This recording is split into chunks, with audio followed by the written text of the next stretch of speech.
Iran peace talks failed in Islamabad. Islamabad में आपको पता होगा कि आज डिस्कशन 21 आवर्स की उनकी डिस्कशन चली है ईरान और यूएस की, लेकिन कोई भी उसका सोल्यूशन नहीं निकला और ये मार्केट्स के लिए बहुत बड़ी न्यूज है। अब ये क्या है एक्चुअली, इसका क्या रिएक्शन होगा मंडे को ये रिएक्शन देखना पड़ेगा, मार्केट कैसे रिएक्ट करती है। पहले तो सिंपल सी बात है, अगर डील नहीं हुई दैट मीन्स कि अनसर्टेनिटी अभी भी है, लेकिन जो सीज फायर है वो अभी भी है, cease fire is still on, मतलब सीज फायर जो है वो कैंसिल नहीं हुई है। सो मार्केट जो है वो ऐसे ब्लाइंडली क्रैश नहीं होगी क्योंकि ceasefire is still on. It will react to one thing, सिर्फ एक चीज पे मार्केट रिएक्ट करेगी, वो है क्रूड ऑयल।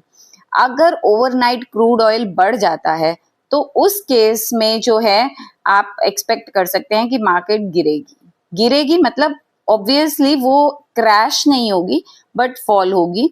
अगर क्रूड स्टेबलाइज हो जाता है ओवरनाइट तो मार्केट कैन रिकवर फास्ट।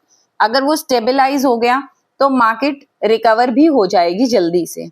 अब बात करते हैं सेक्टर्स की। जो ओएनजीसी जैसे है, मतलब ओएनजीसी जैसा स्टॉक जो है, यानी कि ऑयल प्रोड्यूसिंग जो कंपनीज हैं वो जो है वो रैली कर सकती हैं, ऑयल प्रोड्यूसिंग कंपनीज जैसे कि ओएनजीसी। लेकिन जो पेंट्स हैं या एविएशन है वो प्रेशर में आ जाएंगे क्योंकि उनकी जो कॉस्ट है वो बढ़ जाएगी।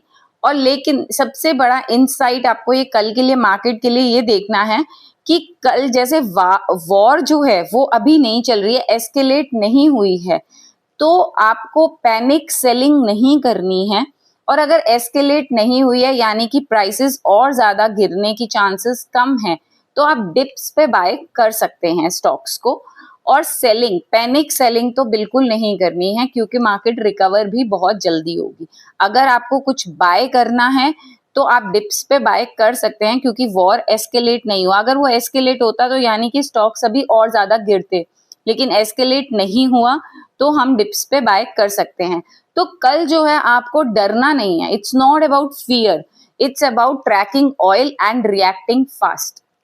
आपको देखना ऑयल किस साइज मतलब बढ़ रहा है या गिर रहा है और उसके अकॉर्डिंगली आपको रिएक्ट करना है जल्दी से, लेकिन आपको डरना नहीं है। अभी जो मार्केट है वो जियोपॉलिटिक्स के हिसाब से चल रही है, फंडामेंटल्स के हिसाब से नहीं।